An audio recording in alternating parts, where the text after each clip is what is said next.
నమస్తే, welcome to our channel. నేను మీ ప్రియాంకారం. తండ్రికి తగ్గ తనయుడు అని ఒక సామెత ఉంది. ఇప్పుడు ఈ సామెత సరిగ్గా చంద్రబాబు నాయుడు గారికి, లోకేష్ గారికి సరిపోలుతుంది అని చెప్పేసి రాష్ట్ర ప్రజలు అంటున్నారు. ఎందుకు అంటే ఆ రోజు తండ్రి గారు ఐటీ తీసుకొస్తే ఈరోజు కొడుకు ఏఐని తీసుకొచ్చారు. అంటే రాష్ట్రాన్ని ఎలా అభివృద్ధి పదంలో నడిపించాలి, అలానే రాష్ట్రాన్ని నెంబర్ 1 ప్లేస్లో ఎలా నిలబెట్టాలి అని చెప్పేసి తండ్రి కొడుకులు అహర్నిశలు ఏదైతే శ్రమ చేస్తున్నారో దీనికి తగిన గుర్తింపు అనుకోవాలా, లేదంటే దీన్ని ఎలా చూడాలి అనేది ఈ వీడియోలో తెలుసుకుందాం. దీనికి సంబంధించి మనతో మాట్లాడడానికి జనసేన పార్టీ రాష్ట్ర అధికార ప్రతినిధి శ్రీనివాస్ గారు ఉన్నారు. ఆయనతో మాట్లాడదాం. నమస్కారం సార్. సార్, తండ్రికి తగ్గ తనయుడు అంటే చంద్రబాబు నాయుడు గారిని, నారా లోకేష్ని చూపిస్తున్నారు. ఆ రోజు ఆయన 20 ఏళ్ల క్రితం ఐటీని తీసుకొస్తే ఈరోజు కొడుకు ఏఐతో ముందుకొచ్చారు. దీనికి మీరేమంటారు? ఒకటేమంటే తండ్రికి తగ్గ కొడుకు అన్నారు. దాంటే కూడా వ్యక్తిగతంగా కూడా లోకేష్ గోల్డెన్ స్పూన్తో పుట్టాడైనా. అవును సార్. తాత సీఎం, తండ్రి సీఎం, మావయ్య కూడా ఎమ్మెల్యేగాను అతను ఉన్నారు. ఒక మేనత్ ఏమో సెంట్రల్ మినిస్టర్ చేసింది, ఒక పార్టీకి అధ్యక్షురాలుగా చేసింది ఆమె, ఇప్పుడేమో ఎంపీ. అంటే అతను కూడా ఒక గోల్డెన్ స్పూన్తో పుట్టిన వ్యక్తి రాజకీయాల్లోకి వచ్చిన తర్వాత చిన్న వయసులోనే నానా రకాల మాటలు పడ్డాడు. అతని మాట తీరు కావచ్చు, అతని బాడీ గురించి కావచ్చు, రకరకాలుగానటువంటి శారీరకంగా, మానసికంగా అనేక రకాలుగా హింసించారు. ఎదురుగుండా తండ్రిని అసెంబ్లీలో వీళ్ళ తల్లిని ఉద్దేశించి మాట్లాడినప్పుడు తండ్రి పెట్టుకున్నటువంటి కన్నీరుని చూశాడు ఆయన. జనగళం పేరుతోటైనా ప్రజల్లోకి వెళ్ళినప్పుడు అసలు అన్ని అన్ని అన్ని అంటే అన్ని మైళ్ళు నడవగలడా అన్ని రకరకాలుగా కామెంట్స్. అతను వెళ్తున్నప్పుడు పాదయాత్రల్లో కూడా అనేక రకమైన ఇబ్బందులు గురి చేయడం, రకరకాలుగా ఇబ్బందులు పెట్టారు. ఏదైతే మంగళగిరిలో ఈ రోజున అద్భుతమైన మెజారిటీతో గెలిచాడో అదే మంగళగిరిలో ఒకప్పుడు ఓడిపోయాడు. ఆయన ఓడిపోయిన చోటే గెలిచి చూపించాడు. నాకెందుకులే అనుకుంటే అతనికి అదిపేది లేదు. అటువంటిది ప్రజల గురించి అనుకున్నాడు ఆయన. ప్రజల గురించి అనుకున్నాడు కాబట్టి ఒక పక్కన 73-74 సంవత్సరాల వయసులో చంద్రబాబు నాయుడు గారు పడుతున్న కష్టం చూసాడు ఆయన. ఆ తల్లి కూడా కొంత సహకారం చేస్తుంది ఆమె కూడా. దాంతో అతనిలో ఉన్న తపన ప్రజలకు అర్థమైంది. ఓహో, లీడర్గా ఎదిగాడు బాగా. అతన్ని కేవలం ఏంటంటే చంద్రబాబు నాయుడు గారు కొడుకుగానే చూసేటువంటి వ్యక్తులు వ్యక్తిగతంగా సింగిల్గా ఒక లీడర్గా ఎదిగాడు అనేటువంటి భావన కల్పించేలా అతని ప్రయత్నం అతను చేశాడు. ఎవరేమనుకున్నా ఇది మాత్రం వాస్తవం. అయితే ఈ రోజున ఇప్పుడు ఆంధ్రప్రదేశ్లో ఇప్పుడు 2024 ఎలక్షన్స్కి కూటమి ప్రభుత్వం అధికారం వచ్చేటప్పటికి రాష్ట్ర పరిస్థితి చాలా దారుణమైన పరిస్థితిలా ఉంది. ఒకటి, ఆర్థికంగా చాలా చిదిగిపోయి ఉన్నాం. రెండోది, రాష్ట్రం వైపుకి ఏదన్నా పరిశ్రమలు పెట్టడానికి ధైర్యం చేసే సాహసం ఏ పారిశ్రామికవేత్త చేయకుండా చేసేసాడు జగన్మోహన్ రెడ్డి. భయపడే పరిస్థితి తీసుకొచ్చాడు. దాంతో పెద్ద టాస్క్ మాట.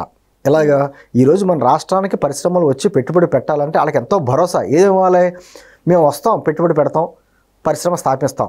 కరెక్ట్గా అన్ని లైన్లోకి వచ్చేటప్పటికి మళ్ళీ ఏమైనా గవర్నమెంట్ మారి జగన్మోహన్ రెడ్డి వస్తే మా పరిస్థితి ఏంటి అన్న ప్రశ్నకి సమాధానం కూడా చెప్పాలంటే చాలా పెద్ద టాస్క్ అది. అయినా కూడా జగన్మోహన్ రెడ్డికి మళ్ళీ మరోసారి అవకాశం ఇచ్చే ఛాన్స్ లేదు. ఆంధ్రప్రదేశ్ ప్రజలు డిసైడ్ అయిపోయారని చెప్పడం, అదే సందర్భంలో ఆంధ్రప్రదేశ్లో ఉన్నటువంటి వనరుల గురించి చెప్పడం, మానవ వనరులు కావచ్చు, సహజ వనరులు కావచ్చు, దాంతో కష్టపడే తత్వం ఉన్నటువంటి మనుషులంతా ఇక్కడ ఉన్నారు. అద్భుతమైన యువత ఉంది, మేధస్సు ఉంది. వాళ్ళందరినీ వినియోగించుకోండి, మీకు తగ్గ రాయితీలు మేము ఇస్తామని చెప్పడం, ఇవన్నీ చెప్పడంతో ఈ రోజున IBM కావచ్చు, లేదా యాక్సెంచర్ కావచ్చు, దీని ఏమంటారు ఇన్ఫోసిస్ లాంటి కంపెనీస్ కావచ్చు, ఐటీ సంబంధించినటువంటి, అది కాకుండా కార్ల ఫ్యాక్టరీస్ కావచ్చు, అది ఎలక్ట్రానిక్స్ కావచ్చు, ఫార్మాస్ కావచ్చు. ఈ రోజున గూగుల్ కంపెనీ వచ్చి అమెరికా తర్వాత నెక్స్ట్ మనకి వైజాగ్లోనే 1 గిగావాట్ మెగాపిక్సెల్ డేటా సెంటర్ పెట్టడం అంటే మాటలు కాదు. అది సాధించడానికి చాలా కష్టపడాలి. ఎందుకంటే రాష్ట్రాల మధ్యన పోటీ ఉంది. ఒక పరిశ్రమ వస్తుందంటే మా రాష్ట్రంలో పెట్టండి అని చెప్పి పోటీలు పడుతున్నారు అందరూ. అటువంటిది మన రాష్ట్రానికి తీసుకురావడం అనేది సక్సెస్ సాధించడం చాలా గ్రేట్.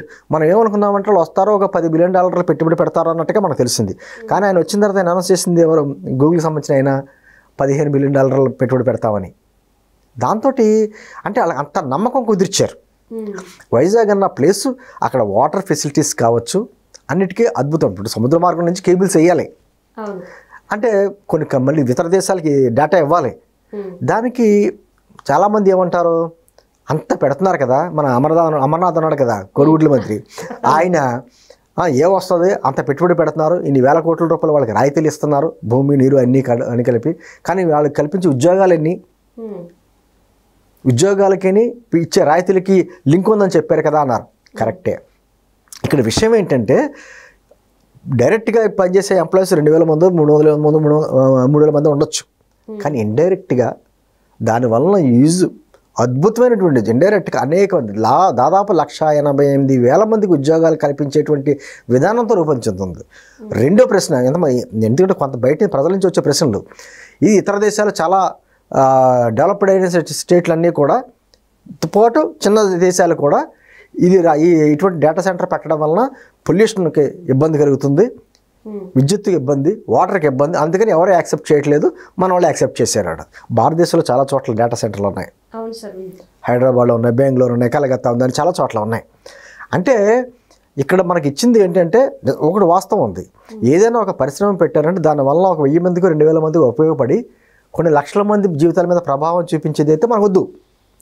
కానీ దాంతోపాటు వాళ్ళు ఏమంటున్నారు, ఇక్కడ పవర్ సప్లై మీద ఏ ఇబ్బంది లేకుండా వాళ్ళే రెన్యూవబుల్ ఎనర్జీని వాళ్ళు డెవలప్ చేసుకుంటామని చెప్పేసి వాళ్ళే అంటున్నారు.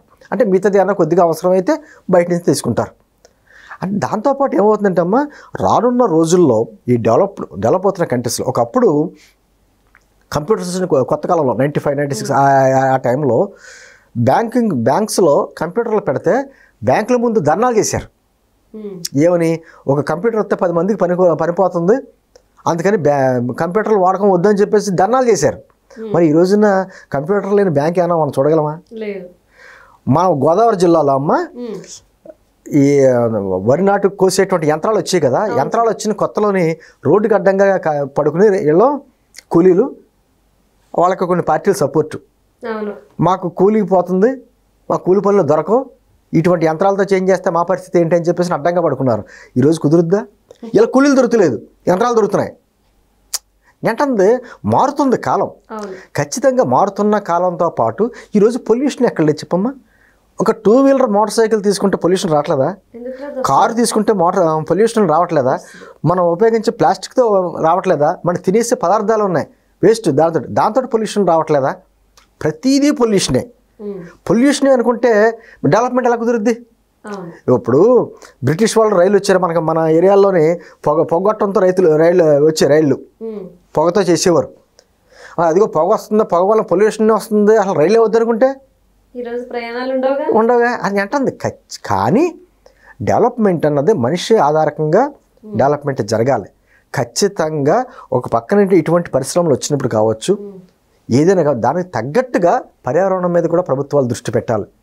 మొక్కలు పెంచడం, చెట్లు పెంచడం, మొక్కలు నాటడం, అటువంటి కార్యక్రమాలన్నీ చేయడం, ప్రజల అవేర్నెస్ తీసుకురావడం.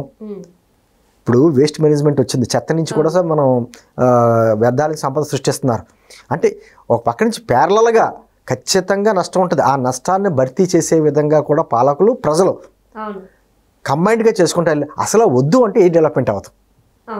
నేనంటే ఈ రోజున వైజాగ్ డేటా సెంటర్ కావచ్చు, సెంటర్ ఇదివరకైతే సెంట్రలైజ్ అయ్యేది, ఇప్పుడు అంతాను అన్ని చోట్లకి అభివృద్ధి జరిగేలాగా. ఇప్పుడు అమరావతిలోనేమో క్వాంటమ్ వ్యాలీ వస్తుంది.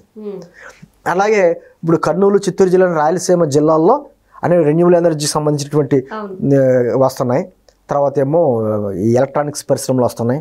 ఏ ప్రాంతానికి తగ్గట్టుగా ఆ ప్రాంతాలు.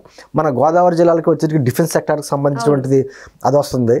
ఆ తర్వాత వ్యవసాయదారులతో పరిశ్రమలు వస్తున్నాయి. అంటే రాష్ట్రం మొత్తం ఉమ్మడి 13 జిల్లాలు, ఇవ్వండి 26 జిల్లాలు, ఉమ్మడి 13 జిల్లాల్లో ఏ ప్రాంతానికి తగ్గట్టుగా పరిశ్రమలు వస్తున్నాయి. మన ఆంధ్రప్రదేశ్కి ఒకటే కొరత ఎప్పుడైనా సరే. నేను అనుకోవడం మన ఆంధ్రప్రదేశ్కి వరదలు వస్తాయి, లేకపోతే తుఫాన్లు వస్తాయి, లేకపోతే ఈ ముంపు ఇవన్నీ అంటారు చూశారు కదా, వీటికంటే అత్యంత ప్రమాదం ఏదన్నా ఉందంటే నిరుద్యోగం. ఏటా కొన్ని లక్షల మంది ఉద్యోగులు మన విద్యార్థులు బయటకు వస్తున్నారు. వాళ్ళకి ప్రభుత్వాలు ఉద్యోగాలు ఎప్పుడు ఇవ్వదు. ఒకటే గుర్తుంచుకోవాలి, ప్రభుత్వాలు ఎవరికి ఉద్యోగాలు ఇవ్వరు, కొత్త ఉద్యోగాలు సృష్టించరు. ఉద్యోగాలు ఖాళీలు భర్తీలు చేస్తారు, రిటైర్ అయిపోయిన ప్లేస్లో భర్తీలు చేస్తారు. అంతేకాని కొత్తగా వచ్చిన వాళ్ళందరికీ ఉద్యోగాల కల్పన ఉండదు. ఇప్పుడు నిరుద్యోగ యువతకి అందరికీ కూడా ఉపాధి కల్పించాలంటే పరిశ్రమలు రావాలి. పరిశ్రమలు కూడా పొల్యూషన్ కంట్రోల్ చేసుకుంటా అంటే ఇప్పుడు ఉన్నాయి ఫార్మా కంపెనీస్ ఉన్నాయి, ఫార్మా కంపెనీస్ కూడా వ్యర్థాలు వెళ్తాయి. అవును సార్. అది అంటే ఎక్కడికెక్కడ దానికి ఆల్టర్నేటివ్ ఏదో చూపించుకుంటా, పర్యావరణానికి ఇబ్బంది కలగకుండా అది చేసుకుంటానే ఈ కూడా డెవలప్మెంట్ చేసుకుంటే రాబోయే రోజుల్లో మన రాష్ట్రంలో ఉన్నటువంటి యువత బయట రాష్ట్రాలకి ఇతర రాష్ట్రాలకి ఇతర దేశాలకి వెళ్ళవలసిన అవసరం లేనటువంటి పరిస్థితి ఏర్పడుతుంది. ఖచ్చితంగా అద్భుతమైనటువంటి ఆంధ్రప్రదేశ్ ఏర్పడుతుంది. దానికి ఏదో చంద్రబాబు నాయుడు గారు, పవన్ కళ్యాణ్ గారు, లోకేష్ గారు మాకు కష్టపడినంత మాత్రం సరిపోదు. ప్రజా ప్రతినిధులు, ప్రజా సంఘాలు, యువత, ప్రజలు అందరూ ఐక్యంగా ఉంటే ఆంధ్రప్రదేశ్ వైపు ప్రపంచం అంతా చూస్తుంది. అటువంటి అద్భుత ఆంధ్రప్రదేశ్ ఏర్పడుతుందని చెప్పి నమ్మకం ఉంది నాకు. నెంబర్ 1 ప్లేస్లో నిల్చుంటుంది. అది okay, thank you so much.